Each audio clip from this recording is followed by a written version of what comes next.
আসসালামু আলাইকুম, welcome back to my channel. কেমন আছেন সবাই? আশা করছি ভালো আছেন। আজকে আমি আপনাদেরকে কচুর লতা দিয়ে ইলিশের একটা রেসিপি দেখাবো।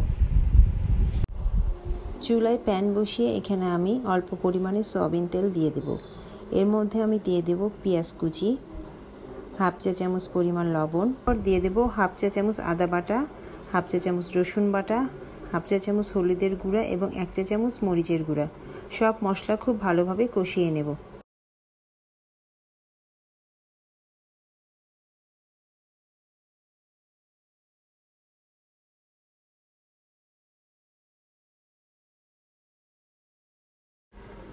মশলাটা ভালোভাবে কষাতে থাকবো এবং এর মধ্যে অল্প পরিমাণে পানি দিয়ে দেব যাতে মশলাটা লেগে না যায়। এই মশলাটা যখন কষানো হয়ে যাবে তখন এর মধ্যে আমি মাছের মাথা সহ লেজের অংশটুকু দিয়ে দেব। মশলার সাথে মাছ খুব ভালোভাবে কষিয়ে নেব।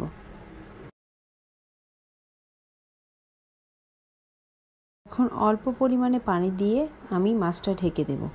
5 থেকে 10 মিনিট পর আমি মাছগুলো একটা প্লেটে উঠিয়ে নেব।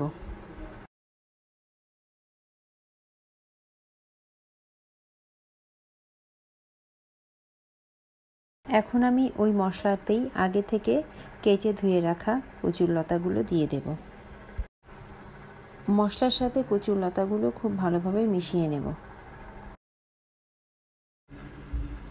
এখন আমি এখানে আবারও 2টা বড় সাইজের পেঁয়াজ কুচি এবং 5-6টা কাঁচামরিচ কুচি দিয়ে দেব এবং হাফ চামচের মতো লবণ দিয়ে দেব। সব কিছু খুব ভালোভাবে মশলার সাথে মিশিয়ে নেব।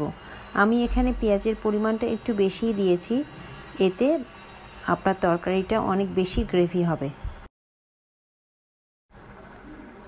এখন আমি এখানে হাফ কাপের মতো গরম পানি দিয়ে ঢেকে দেব। 10-15 মিনিট পর লতাটা যখন একটু নরম হয়ে আসবে তখন এখানে আগে থেকে কষিয়ে রাখা মাছের মাথার লেজগুলো দিয়ে দেব। এবার আবারও ঢেকে দেব যতক্ষণ না পর্যন্ত তরকারিটা হয়ে যায়। 5 থেকে 10 মিনিট পর দেখুন কচুর লতাটা একদম হয়ে গেছে। আমি এখানে 2 চামচের মতো তেঁতুলের পিউরি দিয়ে দেব। তেঁতুলের পিউরি এই জন্য দিয়েছি, অনেকেরই গলা চুলকায়, এই জন্যই আমি এখানে তেঁতুলের পিউরি দিয়েছি। চাইলে আপনারা লেবুও দিতে পারেন। দেখুন খুব সহজেই তৈরি হয়ে গেল খুব মজাদার একটা কচুর লতা দিয়ে ইলিশ মাছের মাথার রেসিপি।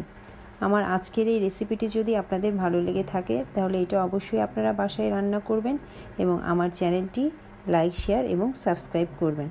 এতক্ষণ সাথে থাকার জন্য সবাইকে অসংখ্য ধন্যবাদ। আল্লাহ হাফেজ।